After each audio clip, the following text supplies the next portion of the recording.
हरेः पुलकभूषणमाश्रयन्ती भृङ्गाङ्गनेव मुकुलाभरणं तमालम् अङ्गीकृताखिलविभूतिरपाङ्गलीला माङ्गल्यदास्तु मम मङ्गलदेवताय। मुग्धा मुहुर्विदधति वदने मुरारे प्रेमत्रपा प्रणिहितानि गतागतानि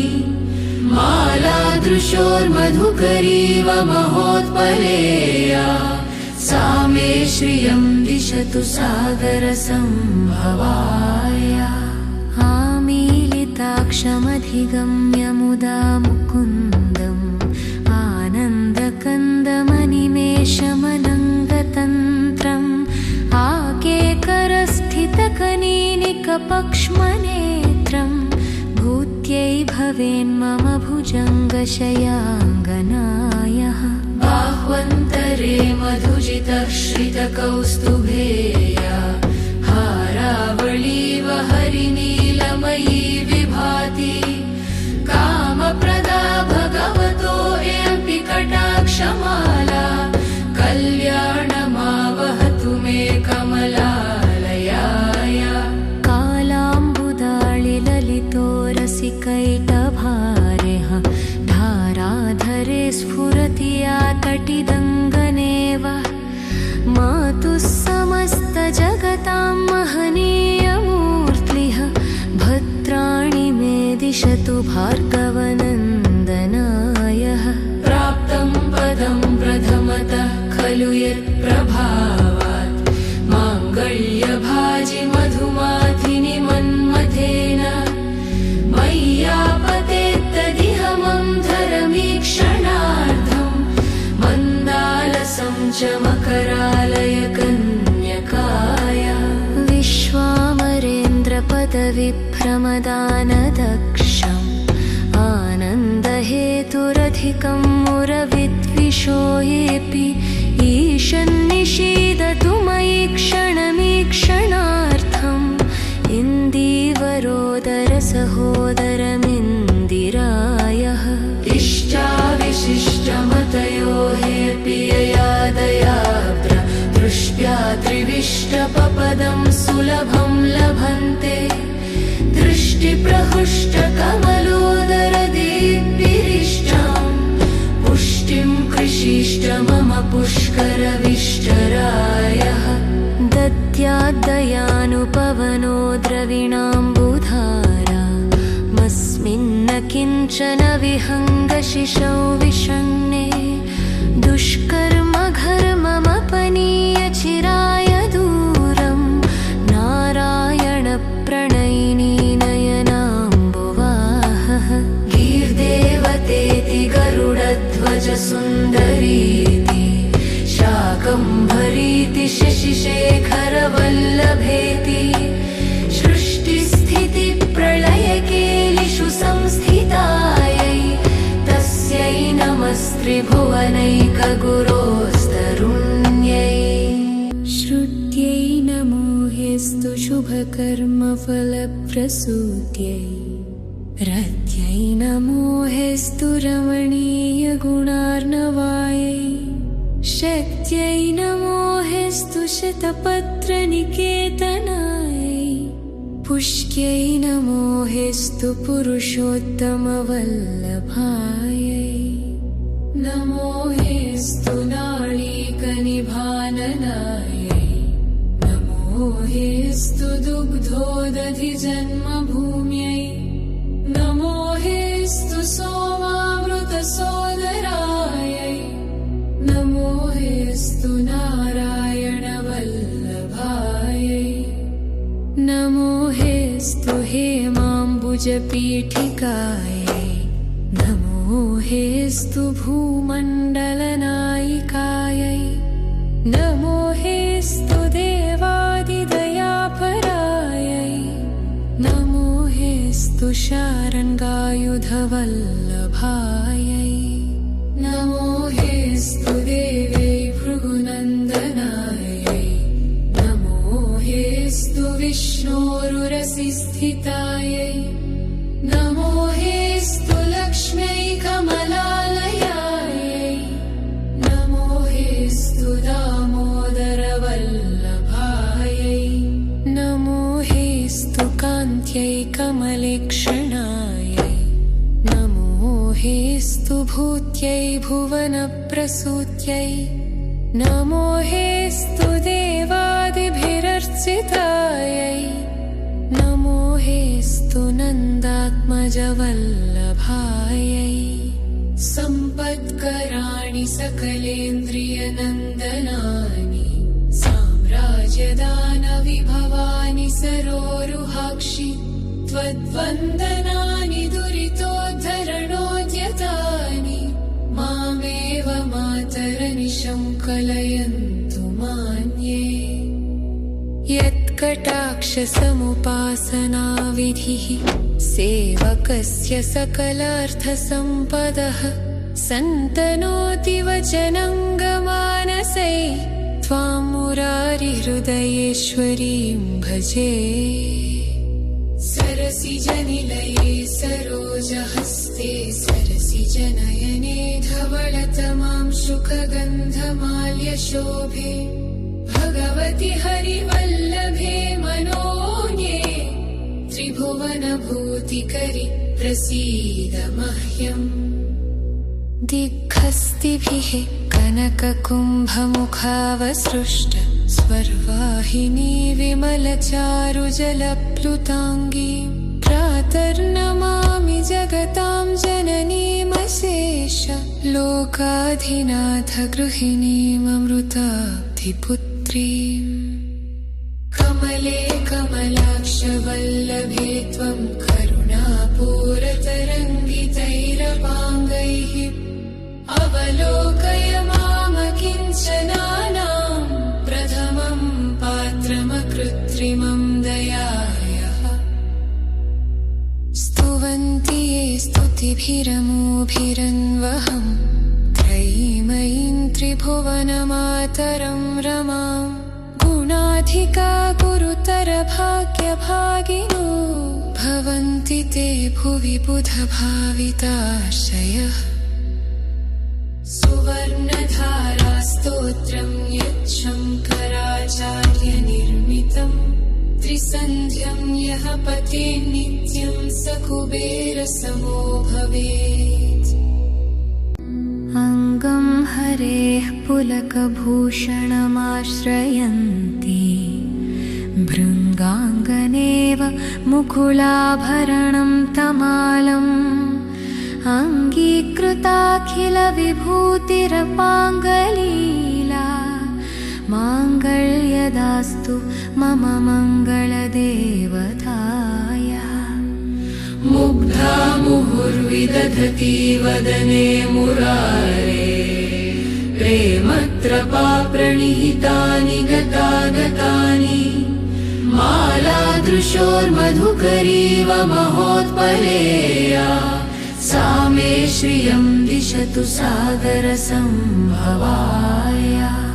आमीलिताक्षमधिगम्य मुदा मुकुन्दम्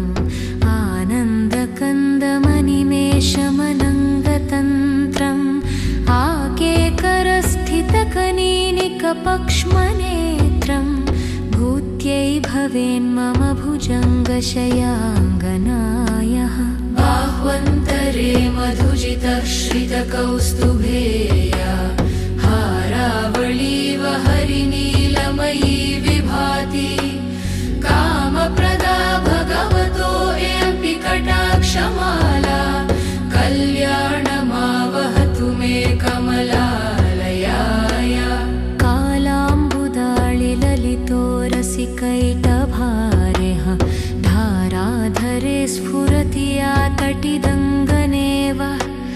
मातुः समस्तजगतां महनीयमूर्तिः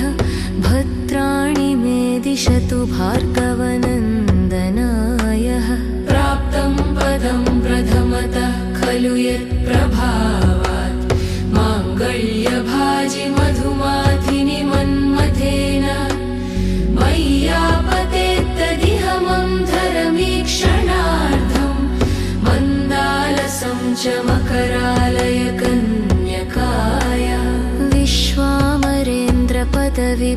प्रमदानदक्षम् आनन्दहेतुरधिकं मुरविद्विषो येऽपि ईशन्निषीदतु मयि क्षणमीक्षणार्थम् इन्दीवरोदरसहोदरमिन्दिरायः इष्टाविशिष्टमतयो हेऽपि ययादयात्र दृष्ट्या त्रिविष्टपपदं सुलभं लभन्ते दृष्टिप्रहृष्टकमलोदरदीप्तिरिष्टां पुष्टिं कृषिष्ट मम पुष्करविष्टरायः दद्याद्दयानुपवनो द्रविणाम्बुधारा मस्मिन्न किञ्चन विहङ्गशिशौ विषण्णे दुष्कर्मघर्ममपनीय चिराय दूरं नारायणप्रणयिनी नयनाम्बुवाहः गीर्देवतेति गरुडध्वजसुन्दरीति शाकम्भरीति शशिशेखरवल्लभेति सृष्टिस्थितिप्रलयकेलिषु संस्थितायै तस्यै नमस्त्रिभुवनैकगुरोस्तरुण्यै श्रुत्यै नमो हेस्तु शुभकर्मफलप्रसूत्यै रत्यै नमो हेस्तु रमणीयगुणार्णवायै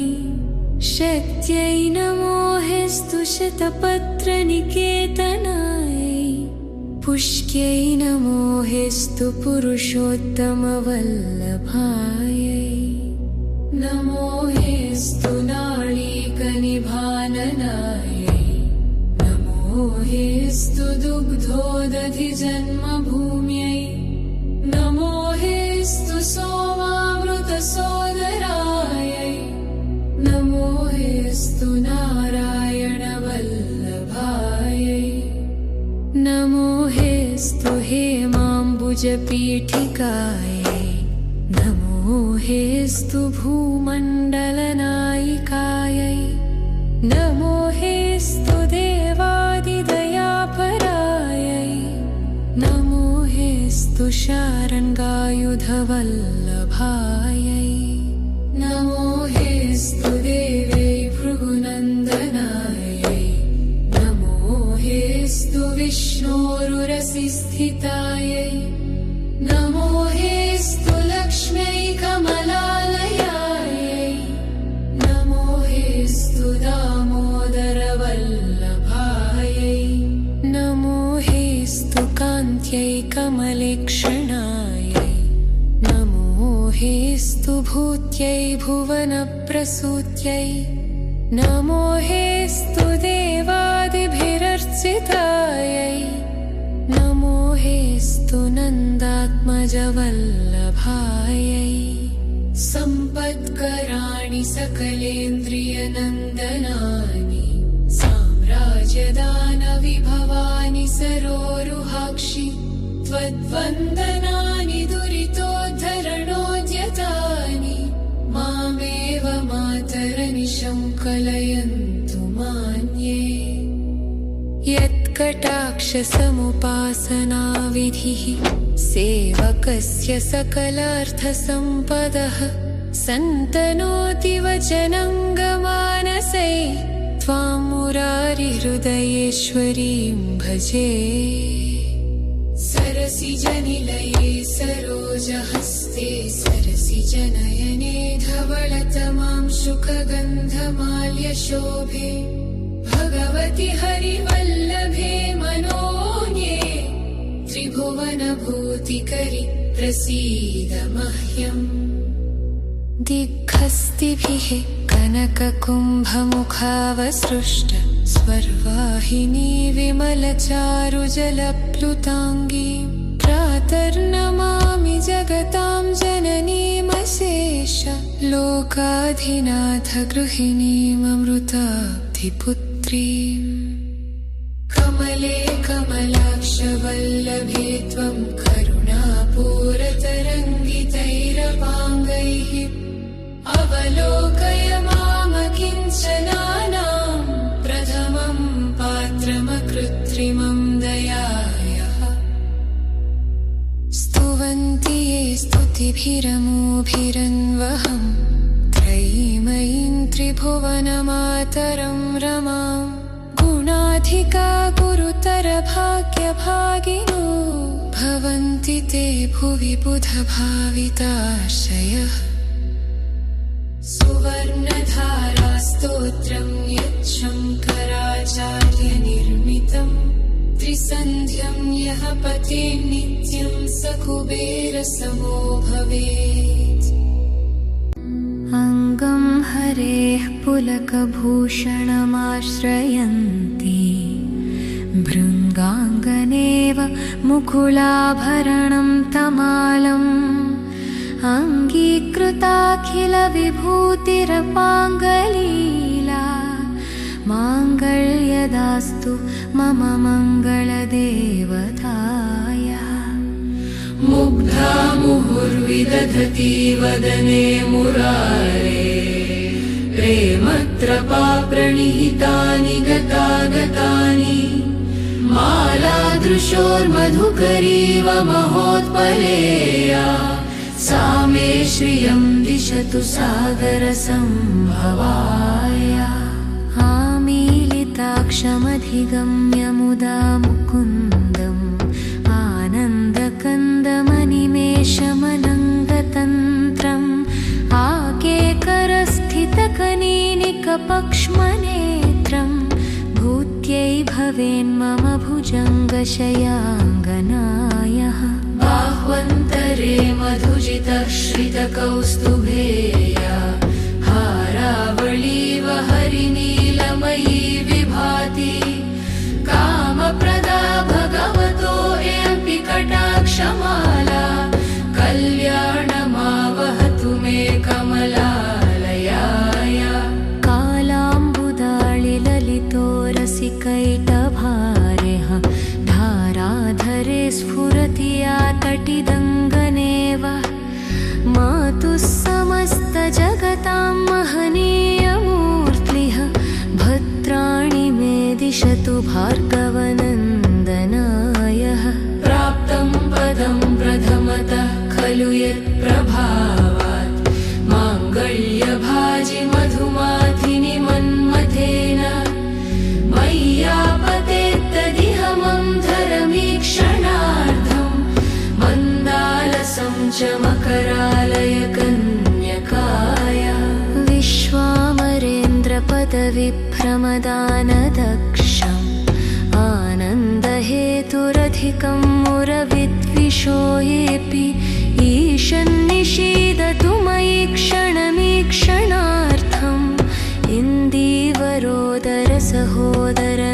इन्दीवरोदरसहोदरमिन्दिरायः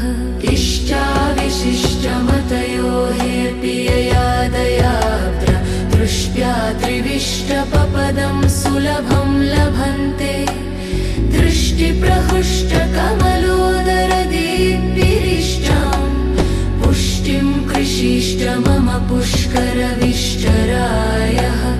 दद्याद्दयानुपवनो द्रविणाम्बुधारा मस्मिन्न किञ्चन विहङ्गशिशौ विषण्णे दुष्कर्मघर्ममपनीय चिराय दूरं नारायणप्रणयिनी नयनाम्बुवाहः गीर्देवतेति गरुडध्वज सुन्दरीति शाकम्भरीति शशिशेखरवल्लभेति सृष्टिस्थितिप्रलयकेलिषु संस्थितायै तस्यै नमस्त्रिभुवनैकगुरोस्तरुण्यै श्रुत्यै नमो हेस्तु शुभकर्मफलप्रसूत्यै रत्यै नमो हेस्तु रमणीयगुणार्णवायै शक्त्यै नमो हेस्तु शतपत्रनिकेतनायै पुष्क्यै नमो हेस्तु पुरुषोत्तमवल्लभायै नमो हेस्तु नाळीकनिभाननायै नमो हेस्तु दुग्धोदधिजन्मभूम्यै नमो हेस्तु सोमामृतसोदरायै नमो हेस्तु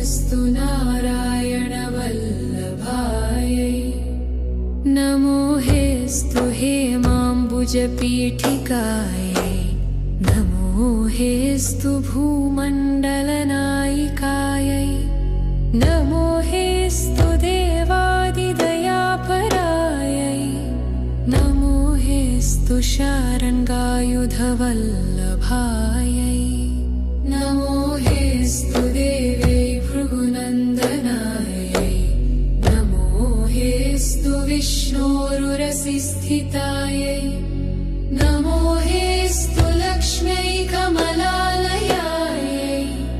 नमो हेस्तु दामोदरवल्लभायै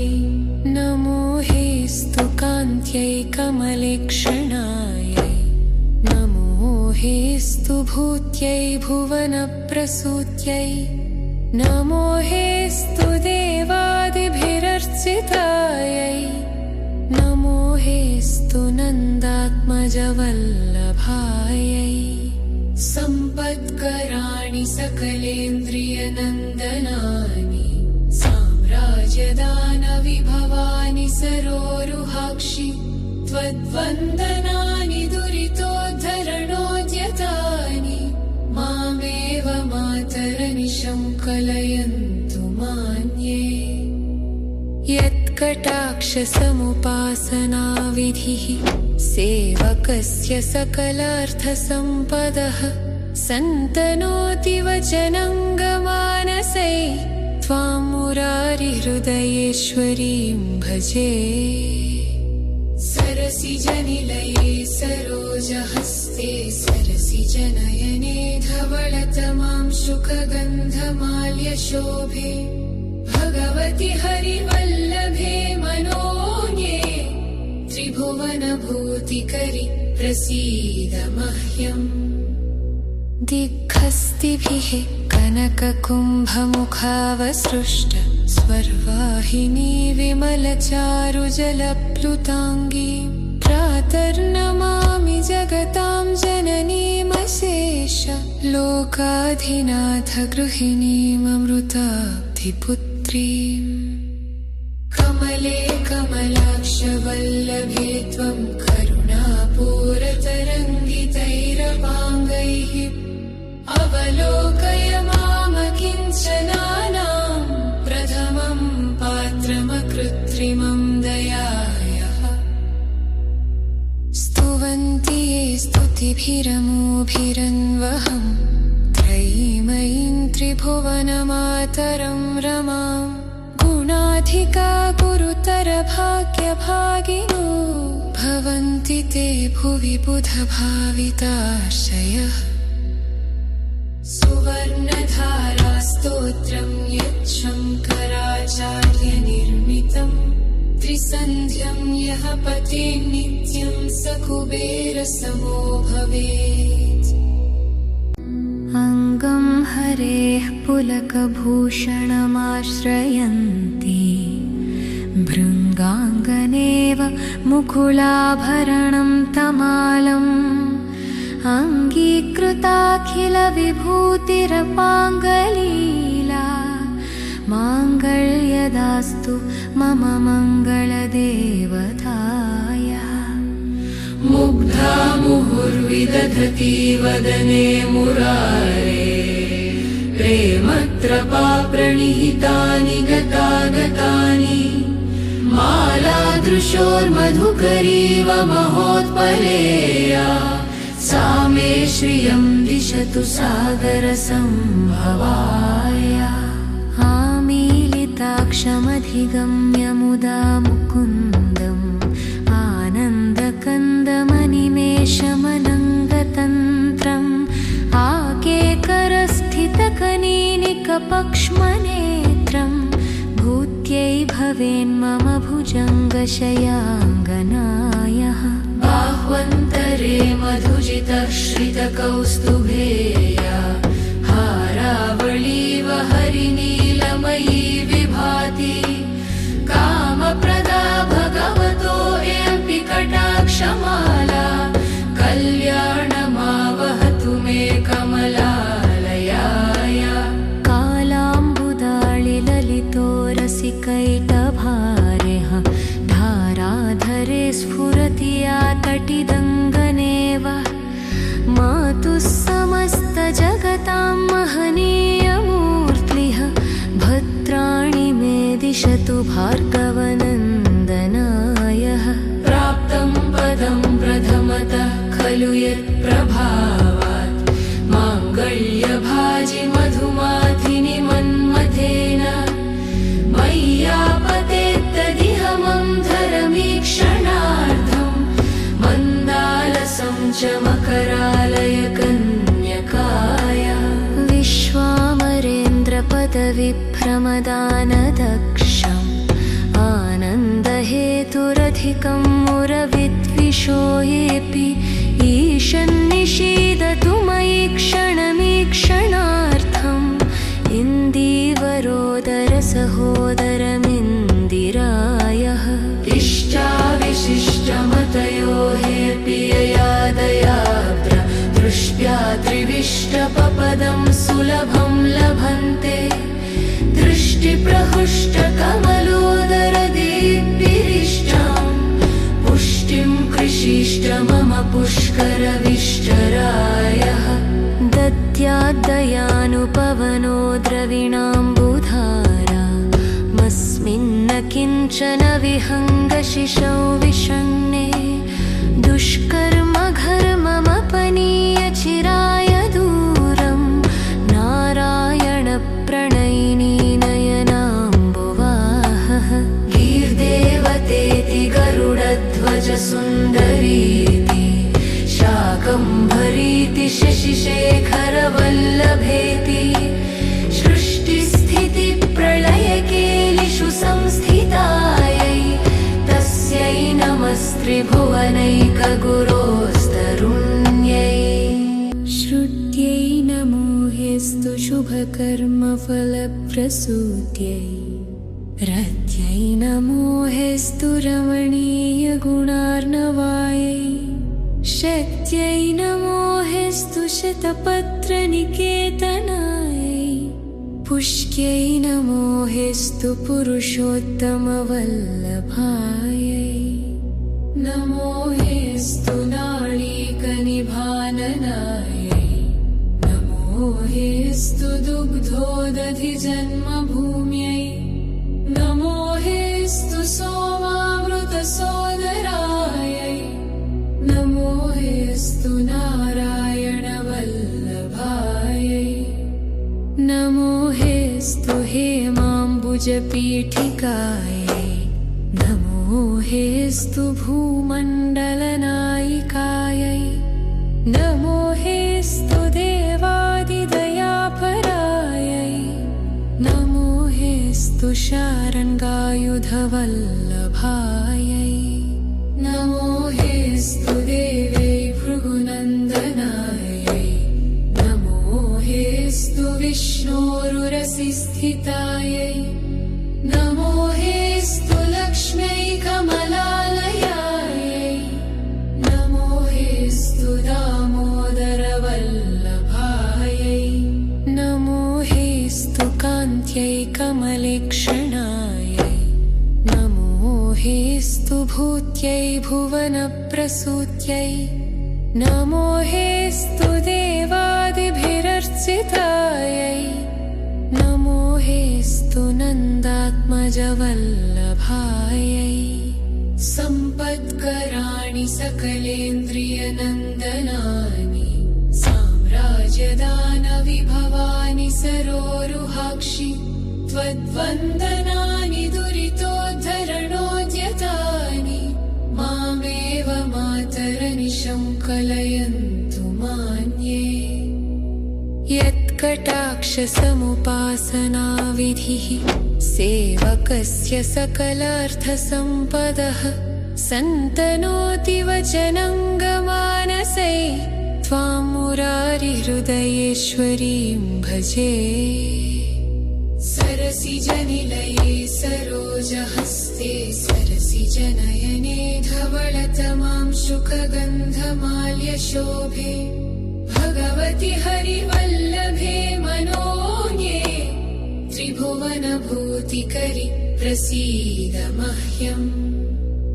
दिग्हस्तिभिः कनककुम्भमुखावसृष्ट स्वर्वाहिनी विमलचारुजलप्लुताङ्गी प्रातर्नमामि जगतां जननीमशेष लोकाधिनाथ गृहिणीममृताब्धिपुत्रीम् कमले कमलाक्षवल्लभे त्वं करुणापूरतरङ्गितैरपाङ्गैः अवलोकय मामकिञ्चनानां प्रथमं पात्रमकृत्रिमं दयायाः स्तुवन्ति ये स्तुतिभिरमोभिरन्वहं त्रयीमयीं त्रिभुवनमातरं रमां गुणाधिका गुरुतरभाग्यभागिनो भवन्ति ते भुवि बुधभाविताशयः सुवर्णधारास्तोत्रं यच्छङ्कराचार्यनिर्मितं त्रिसन्ध्यं यः पठेत् नित्यं स कुबेरसमो भवेत् अङ्गं हरेः पुलकभूषणमाश्रयन्ती भृङ्गाङ्गनेव मुकुलाभरणं तमालम्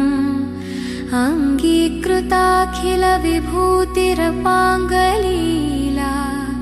माङ्गल्यदास्तु मम मङ्गलदेवताया मुग्धा मुहुर्विदधति वदने मुरारे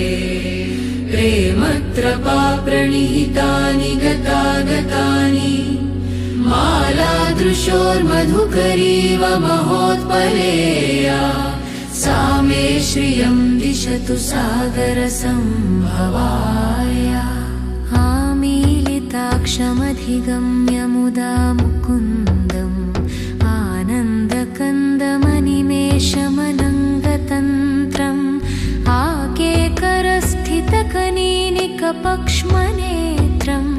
भूत्यै भवेन्मम भुजङ्गशयाङ्गनायः बाह्वन्तरे मधुजितः श्रितकौस्तुभेया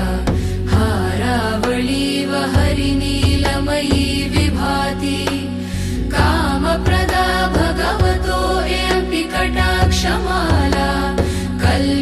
कल्याणमावहतु मे कमलालयाय कालाम्बुदाळिललितो रसिकैटभारेः धाराधरे स्फुरति या तटिदङ्गनेव मातुः समस्तजगतां महनीयमूर्तिः भद्राणि मे दिशतु भार्गवनन्दनायः प्राप्तं पदं प्रथमतः खलु यत्प्रभावात्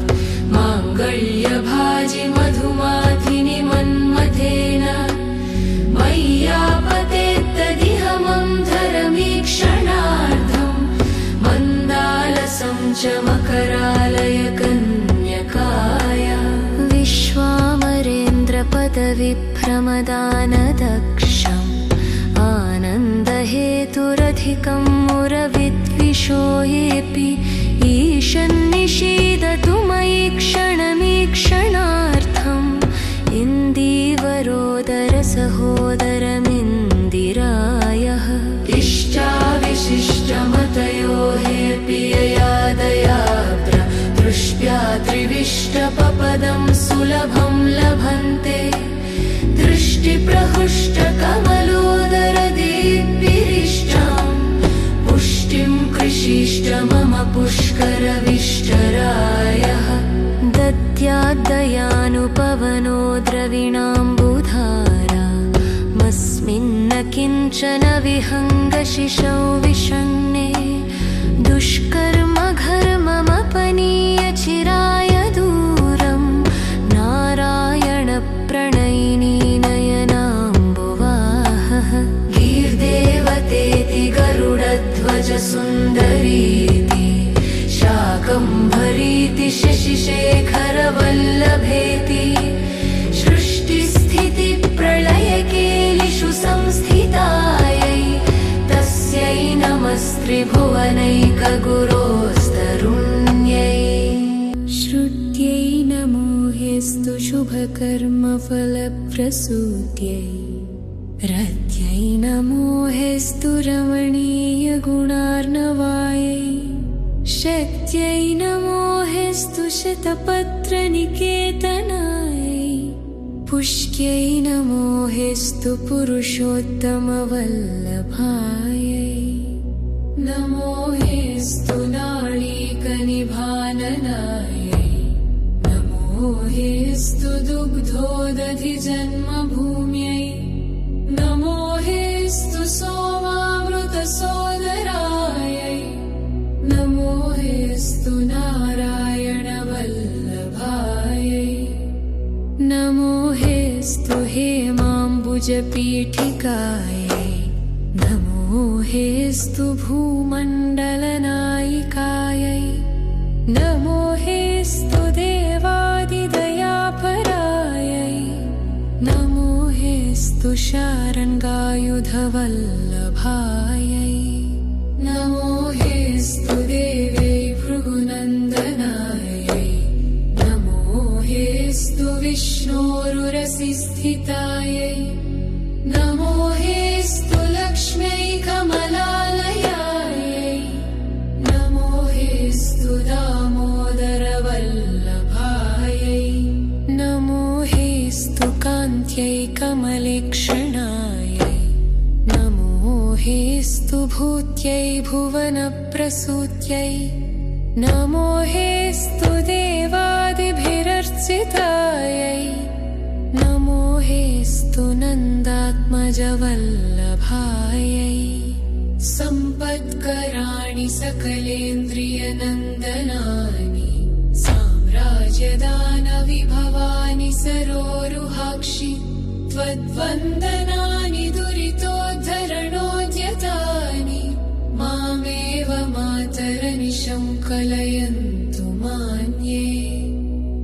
यत्कटाक्षसमुपासनाविधिः सेवकस्य सकलार्थसम्पदः सन्तनोति वचनङ्गमानसै त्वां मुरारिहृदयेश्वरीं भजे सरसिजनिलये सरोजहस्ते सरसिजनयने धवलतमां शुकगन्धमाल्यशोभे भगवति हरिवल्लभे मनोज्ञे त्रिभुवनभूतिकरि प्रसीद मह्यम् दिग्हस्तिभिः कनककुम्भमुखावसृष्ट स्वर्वाहिनी विमलचारुजलप्लुताङ्गी प्रातर्नमामि जगतां जननीमशेष लोकाधिनाथ गृहिणीममृताब्धिपुत्रीम् कमले कमलाक्षवल्लभे त्वं करुणापूरतरङ्गितैरपाङ्गैः अवलोकय मामकिञ्चनानां प्रथमं पात्रमकृत्रिमं दयायाः स्तुवन्ति ये स्तुतिभिरमोभिरन्वहं त्रयीमयीं त्रिभुवनमातरं रमां गुणाधिका गुरुतरभाग्यभागिनो भवन्ति ते भुवि बुधभाविताशयः सुवर्णधारास्तोत्रं यच्छङ्कराचार्यनिर्मितं त्रिसन्ध्यं यः पठेत् नित्यं स कुबेरसमो भवेत् अङ्गं हरेः पुलकभूषणमाश्रयन्ति भृङ्गाङ्गनेव मुकुलाभरणं तमालम् अङ्गीकृताखिलविभूतिरपाङ्गलीला माङ्गल्यदास्तु मम मङ्गलदेवताय मुग्धा मुहुर्विदधति वदने मुरारे प्रेमत्रपाप्रणिहितानि गतागतानि मालादृशोर्मधुकरीव महोत्पलेया सा मे श्रियं दिशतु सागरसम्भवाय आमीलिताक्षमधिगम्य मुदा मुकुन्दम् आनन्दकन्दमणिमे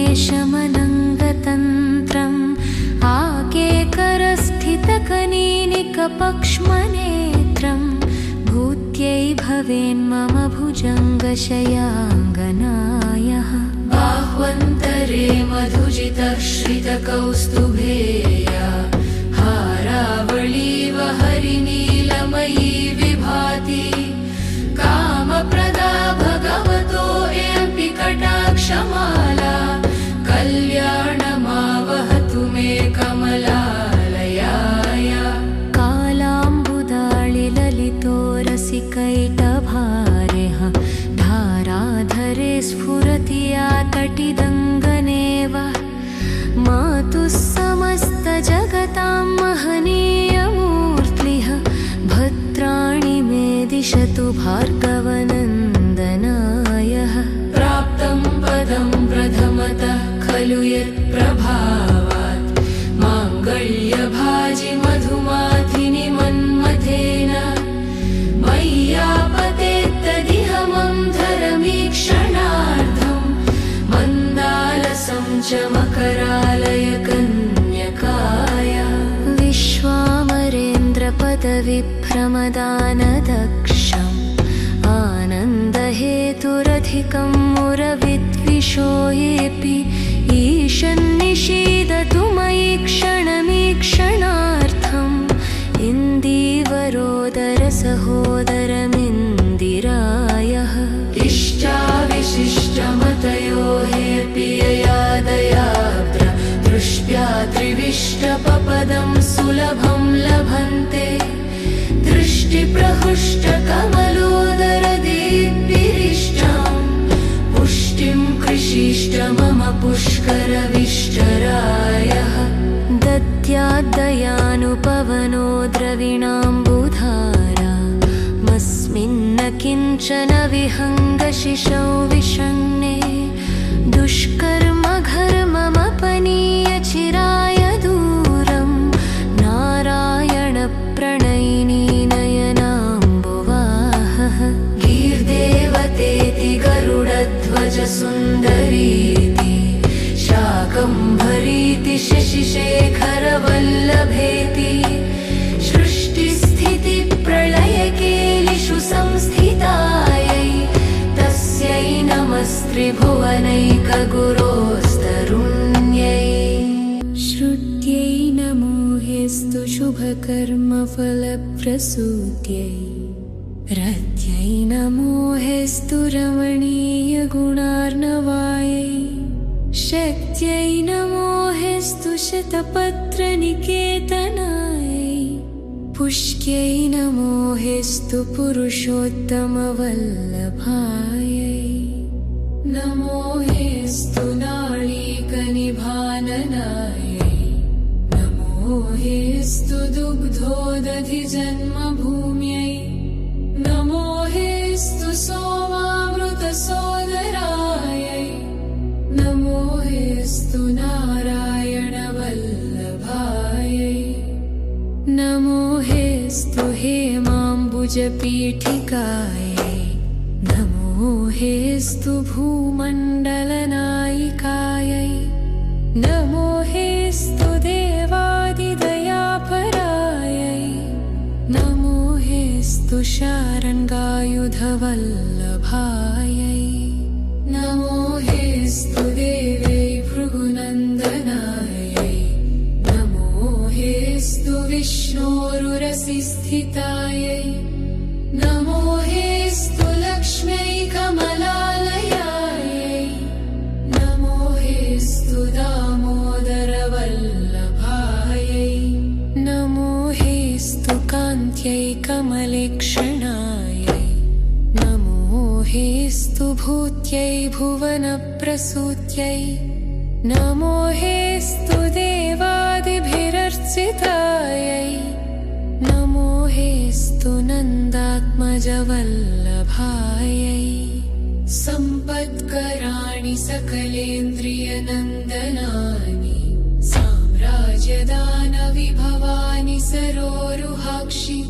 त्वद्वन्दनानि दुरितोद्धरणोद्यतानि मामेव मातरनिशं कलयन्तु मान्ये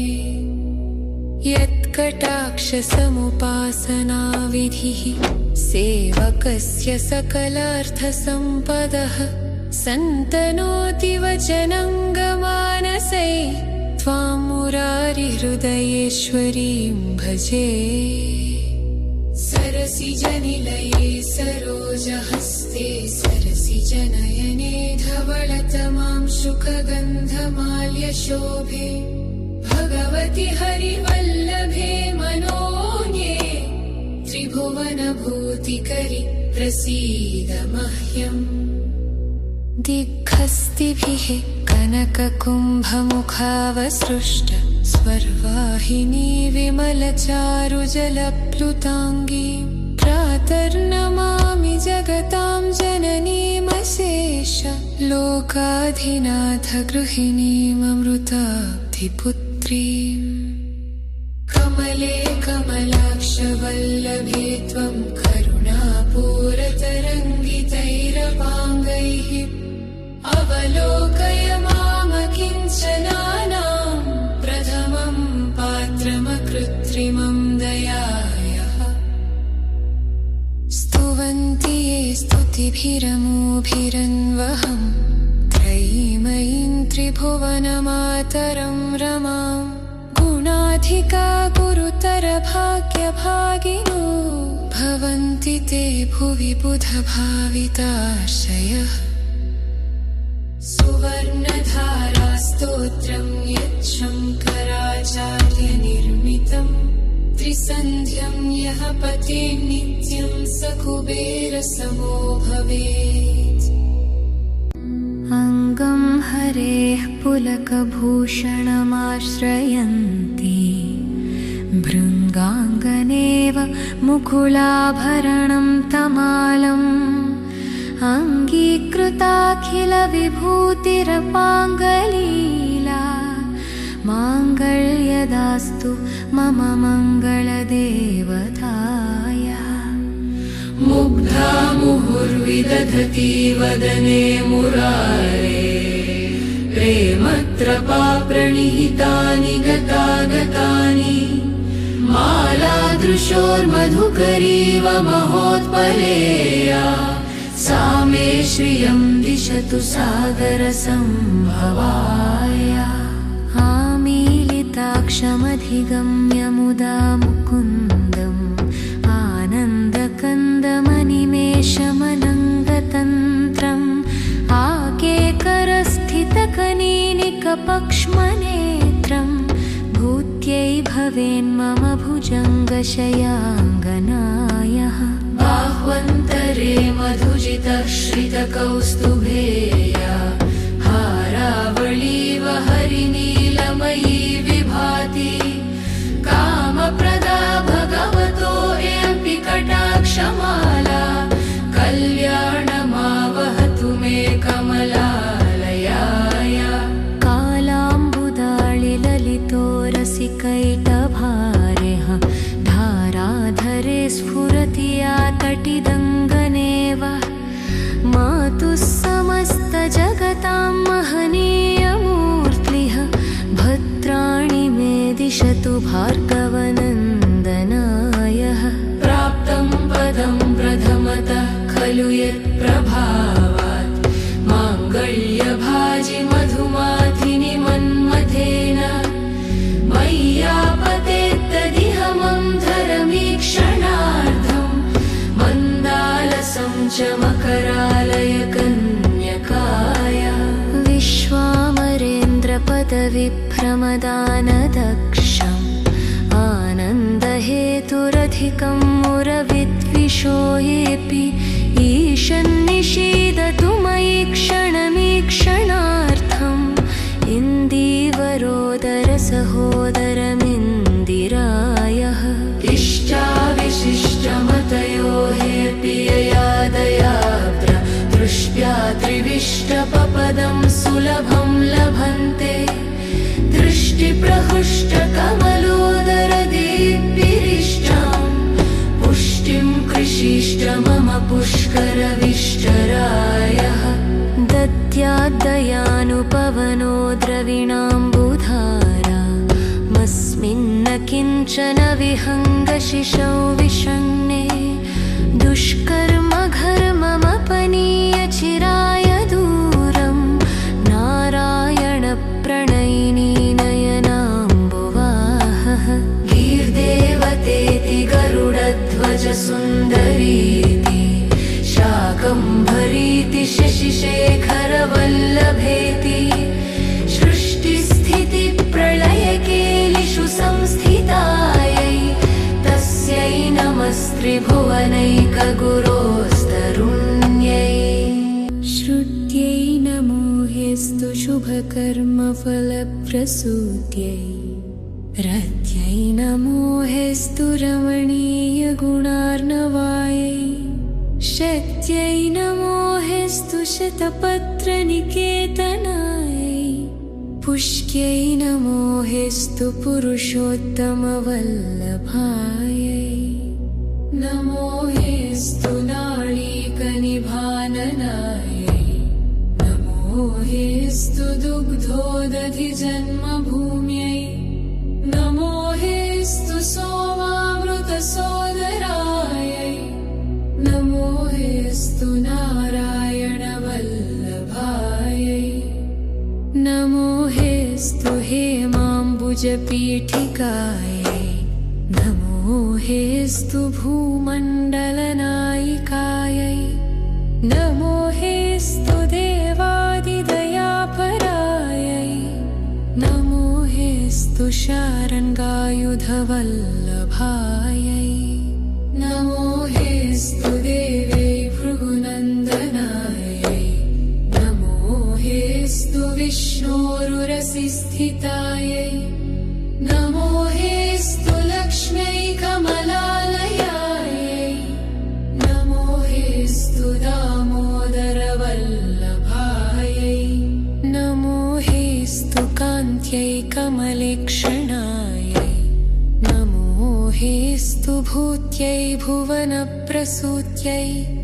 नमो हेस्तु देवादिभिरर्चितायै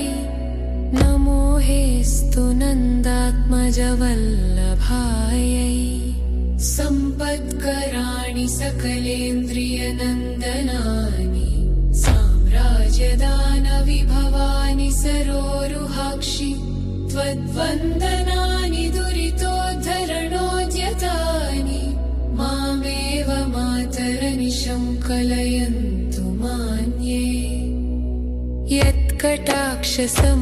यत्कटाक्षसमुपासनाविधिः सेवकस्य सकलार्थसम्पदः सन्तनोति वचनङ्गमानसै त्वां मुरारिहृदयेश्वरीं भजे सरसिजनिलये सरोजहस्ते सरसिजनयने धवलतमां शुकगन्धमाल्यशोभे भगवति हरिवल्लभे मनोज्ञे त्रिभुवनभूतिकरि प्रसीद मह्यम् दिग्हस्तिभिः कनककुम्भमुखावसृष्ट स्वर्वाहिनी विमलचारुजलप्लुताङ्गी प्रातर्नमामि जगतां जननीमशेष लोकाधिनाथ गृहिणीममृताब्धिपुत्रीम् कमले कमलाक्षवल्लभे त्वं करुणापूरतरङ्गितैरपाङ्गैः अवलोकय मामकिञ्चनानां प्रथमं पात्रमकृत्रिमं दयायाः स्तुवन्ति ये स्तुतिभिरमोभिरन्वहं त्रयीमयीं त्रिभुवनमातरं रमां गुणाधिका गुरुतरभाग्यभागिनो भवन्ति ते भुवि बुधभाविताशयः सुवर्णधारास्तोत्रं यच्छङ्कराचार्यनिर्मितं त्रिसन्ध्यं यः पठेत् नित्यं स कुबेरसमो भवेत् अङ्गं हरेः पुलकभूषणमाश्रयन्ति भृङ्गाङ्गनेव मुकुलाभरणं तमालम् अङ्गीकृताखिलविभूतिरपाङ्गलीला माङ्गल्यदास्तु मम मङ्गलदेवताय मुग्धा मुहुर्विदधति वदने मुरारे प्रेमत्रपा प्रणिहितानि गतागतानि मालादृशोर्मधुकरीव महोत्पलेया सा मे श्रियं दिशतु सागरसम्भवाय आमीलिताक्षमधिगम्य मुदा मुकुन्दम् आनन्दकन्दमनिमेषमनङ्गतन्त्रम् आकेकरस्थितकनीनिकपक्ष्मनेत्रम् भूत्यै भवेन्मम भुजङ्गशयाङ्गनायः बाह्वन्तरे मधुजितश्रितकौस्तुभेया हारावळीव हरिनीलमयी विभाति कामप्रदा भगवतो एऽपि कटाक्षमाला कल्याणमावहतु मे कमलालयाय कालाम्बुदाळिललितो रसिकैटभारेः धाराधरे स्फुरति या तटिदङ्गनेव मातुः समस्तजगतां महनीयमूर्तिः भद्राणि मे दिशतु भार्गवनन्दनायः प्राप्तं पदं प्रथमतः खलु यत्प्रभावात् माङ्गल्यभाजि मधुमाधिनि मन्मथेन मय्यापतेत्तदिह मन्धरमीक्षणार्थं मन्दालसं च मकरालय कन्यकाय विश्वामरेन्द्रपदविभ्रमदानदक्षम् आनन्दहेतुरधिकं मुरविद्विषो येऽपि ईशन्निषीदतु मयि क्षणमीक्षणार्थम् इन्दीवरोदरसहोदरमिन्दिरायः इष्टाविशिष्टमतयो हेऽपि ययादयात्र दृष्ट्या त्रिविष्टपपदं सुलभं लभन्ते दृष्टिप्रहृष्टकमलोदरदीप्तिरिष्टां पुष्टिं कृषिष्ट मम पुष्करविष्टरायः दद्याद्दयानुपवनो द्रविणाम्बुधारा मस्मिन्न किञ्चन विहङ्गशिशौ विषण्णे दुष्कर्मघर्ममपनीयचिराय दूरं नारायणप्रणयिनी नयनाम्बुवाहः गीर्देवतेति गरुडध्वजसुन्दरीति शाकम्भरीति शशिशेखरवल्लभेति सृष्टिस्थितिप्रलयकेलिषु संस्थितायै तस्यै नमस्त्रिभुवनैकगुरोस्तरुण्यै श्रुत्यै नमो हेस्तु शुभकर्मफलप्रसूत्यै रत्यै नमो हेस्तु रमणीयगुणार्णवायै शक्त्यै नमो हेस्तु शतपत्रनिकेतनायै पुष्क्यै नमो हेस्तु पुरुषोत्तमवल्लभायै नमो हेस्तु नाळीकनिभाननायै नमो हेस्तु दुग्धोदधिजन्मभूम्यै नमो हेस्तु सोमामृतसोदरायै नमो हेस्तु नारायणवल्लभायै नमो हेस्तु हेमाम्बुजपीठिकायै नमो हेस्तु भूमण्डलनायिकायै नमो हेस्तु देवादिदयापरायै नमो हेस्तु शारङ्गायुधवल्लभायै नमो हेस्तु देव्यै भृगुनन्दनायै नमो हेस्तु विष्णोरुरसिस्थितायै नमो हेस्तु लक्ष्म्यै कमला